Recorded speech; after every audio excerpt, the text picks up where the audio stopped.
ሰዎች ነን፣ እንቸኩላለን። ይሄ ነገር አሁን ካልሆነ ብለን እንጣደፋለን፣ ወይም ሲዘገይ እየየ እንላለን። ጌታ ይሄ ጉዳይ ዘገየ ብለን እናለቃቅሳለን። ራሳችንም አዘግይተ ነው ሊሆን ይችላል። ኢየሱስ ሊያደርግ ያለውን ያውቃል። ፊልጶስ ደግሞ ምድራዊ ካልኩሌሽን ላይ ነው። ኧረ ብር የለም፣ ኧረ ባንካችን አልቋል፣ ኧረ ስራ የለኝም፣ ኧረ ምንም እጄ ላይ የለም። ይሄ እኛ የምናየውን ሪፍሌክት የምናደርገው ነው። ኢየሱስ ግን ሊያደርግ ያለው ያውቃል። እኔ ወፍ ዘራሽ አይደለም። ኢየሱስ የተወለድኩኝ አንተ የእግዚአብሔር ፈቃድ፣ አንቺ የእግዚአብሔር ፈቃድ ነሽ። ብዙ ክርስቲያኖች ኮንፊውዝድ ሆናሉ፣ ዲፕረስድ ሆናሉ።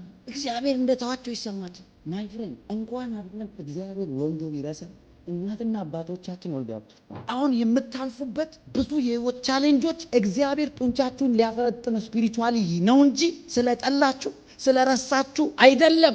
እግዚአብሔር በእናንተ ህይወት ሊያደርግ ያለውን ያውቃል።